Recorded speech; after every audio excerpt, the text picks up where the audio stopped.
it's cold.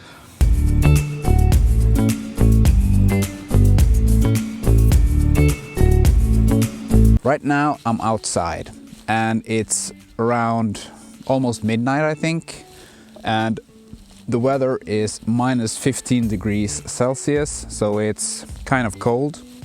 But what's been really great the last couple of days is that the weather has been exceptional when it comes to astrophotography. There's no clouds in the sky, so you can see all the stars.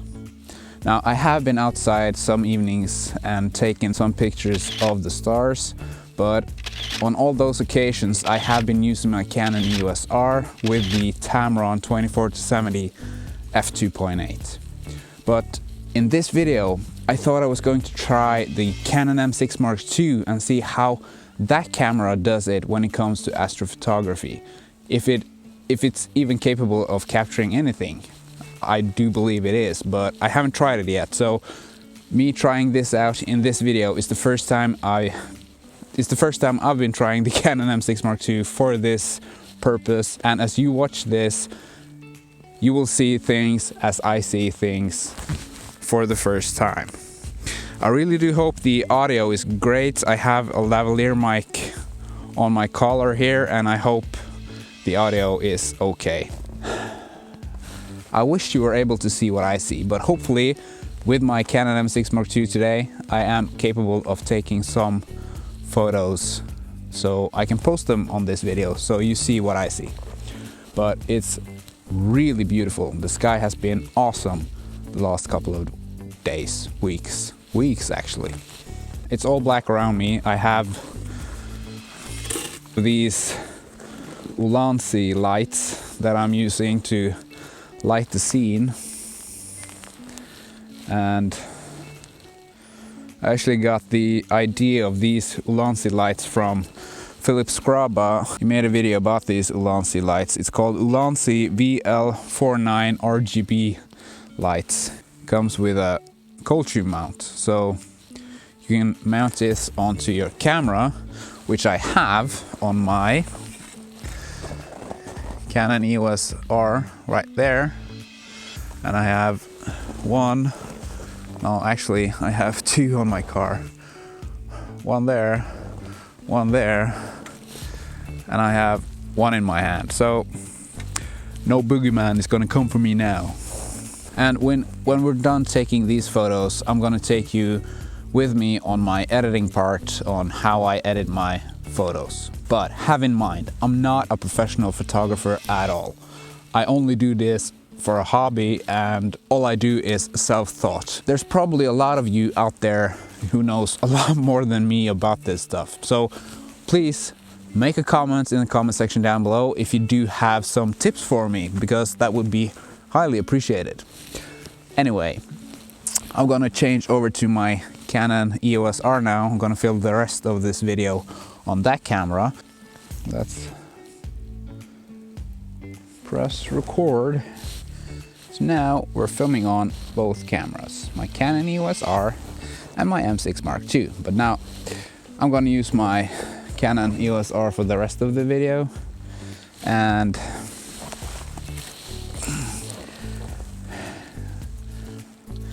let's test out how the Canon M6 Mark II does with astrophotography. And I'm using my Sigma 18-35 f1.8 lens for this test. So let's see how it does. When I'm doing astrophotography, I have my camera in manual mode and no autofocus. I only use manual focus because my experience is that the camera has trouble focusing because it doesn't see anything. And I also like to have the camera in vertical mode because then I get more of the sky and the ground at the same time. But of course, that's up to you how you choose to do it. Focus peaking is also great to have on your camera, so you're able to see what's in focus. What I also do when I take photos of the stars is that I have the camera at 2 seconds of a countdown, so when I press the shutter button, the camera takes 2 seconds before the picture is taken. That's because I don't want to get any shake in the camera because the exposure time is probably longer than usual. So any kind of movement will destroy the photo because then you get movements in the picture when you have a long exposure time. So I always put a countdown on the camera. Yeah.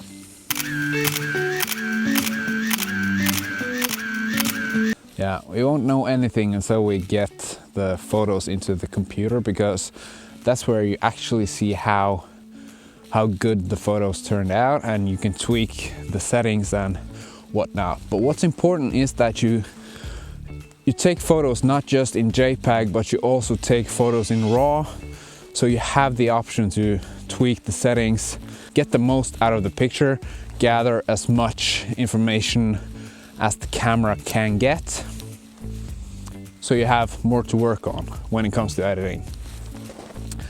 That's what I do, at least.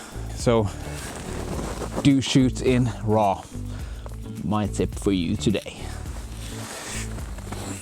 So it's a couple of days later since I went out that night and took those photos. I've taken those photos and transferred them into my Mac. And one of the reasons that I shoot both in JPEG and RAW, or compressed RAW this time, is that it's easier for the computer or Mac to read JPEGs than RAW files. At least my Mac has an easier time to read JPEGs than RAW files. That's why I shoot both in JPEG and RAW, so that when I look through my photos, I can just click on the JPEGs and I'll see what kind of photo I like the best, and I don't have to wait. So let's say I want to check out, this is the JPEG, and I want to see the CRAW or compressed RAW file. It takes a little longer time for the computer to read that photo, so when I just scroll through my photos, I don't have to wait for the computer to show me the photo. That's why I shoot both in JPEG and RAW. I'm gonna pick 2 out of these photos and I'm gonna do a quick edit on these photos the way I do it. When I edit photos to post them on Instagram, and I want to do a quick edit. I don't want to spend a whole lot of time editing the photos, so I use Luminar 4 or Luminar AI when I edit my photos. Now, some people might say that Luminar is a cheating way of editing the photos, but for me it works great. I see more and more of those big YouTubers making paid videos for Luminar to... Yeah, this is not a paid video, just to say that. But yeah, I use Luminar.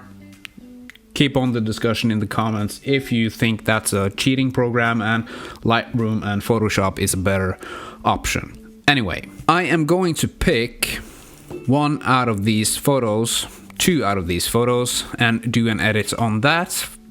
I kind of want to do this one because this one is kind of too bright. I think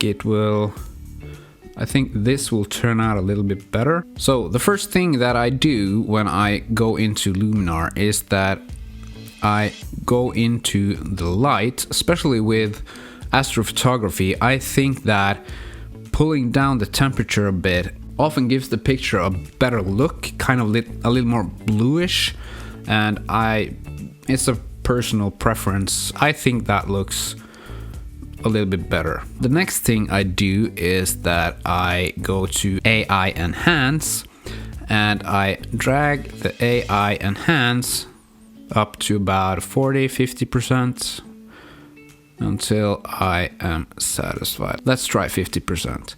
As you can see, this makes the foreground pop out a little bit more, gives a better looking image, I think.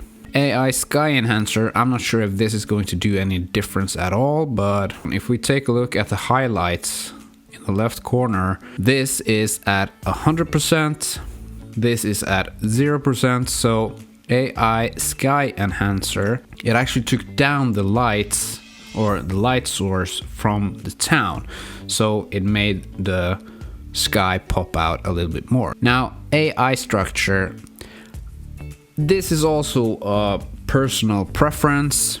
How much do you want the picture to pop out? I like it when the picture pops when you can see the major difference here. If I turn that off, it just pops a little bit more. Everything pops. You can see everything a little bit better, and that's, to me, I like that. I like when the picture pops. Detail enhancer. If we take this up a bit, this will also give the stars this extra pop. You can also sharpen the image if you want to, but be careful not to do too much with the sharpening. It has a tendency to be too much sometimes. The landscape enhancer, the dehaze, we can take that all the way up, see how that turns out. That's too much, I don't like that, but maybe a little bit. And we're not going to do anything else. The next thing I do is I go into the dramatic section and I drag this up a bit. We can just take it all the way up.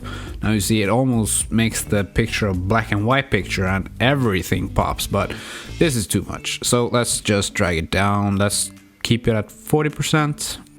Actually, the first thing that I usually do, since I post things on Instagram, is that I crop the image down to a 4:5 ratio. Let's say we want to keep the tree on the right side, and yeah, probably around there. Let's do that, applying crop, and this gives the image the ratio to fill out the screen on the device that you're watching Instagram on. Yeah, that's the quick edit on this picture. Now let's open up another one. I believe I do think I want to take one of these. Shall I take this one or that one? I'll do the darkest one. Open in Luminar 4. So now we are going into the, let's change it to 4:5. Yeah, let's keep it there. Right there. I think that's the good spot.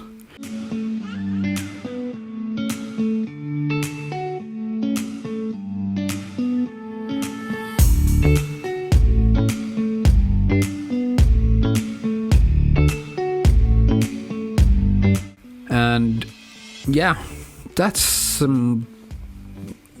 what I do when I take astrophotography. Now, what I also like to do is I add a new image layer.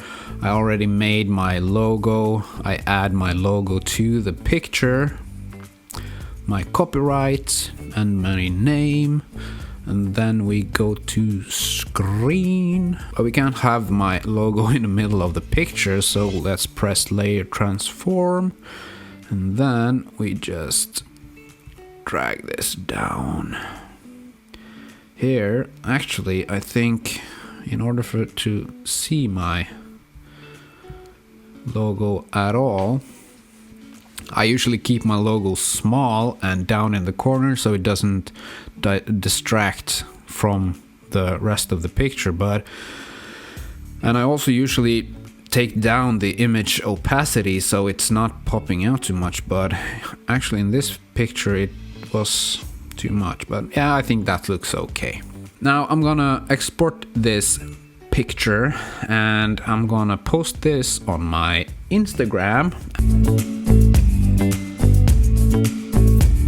And if you want to follow me on Instagram, where I post a lot of the photos I take, if you want to follow me on Instagram, you can just go to @Hansen740. That's me on Instagram. This was a quick look at how I edit my photos, and I use Luminar because that's a quick way to just edit the photos. I hope you got something out of this video. If you did, please give it a like, and if you want to see more videos from me, I mostly talk about videography, cameras, mostly cameras and camera gear, lenses and whatnot, but I sometimes talk about photography like today, and I'm really getting more and more into photography. I'm posting more and more photos onto my Instagram, so If you want to follow me, hit that subscribe button down below. I would really appreciate that. I'm almost at 1,000 subscribers now, so I would really appreciate if you hit that subscribe button. But only hit that subscribe button if you like the content that I make. I'm not the most professional YouTuber out there. I just like making videos for you guys and for me. So hit that subscribe button if you feel like it. Give this video a thumbs up, and maybe I will see you in another video.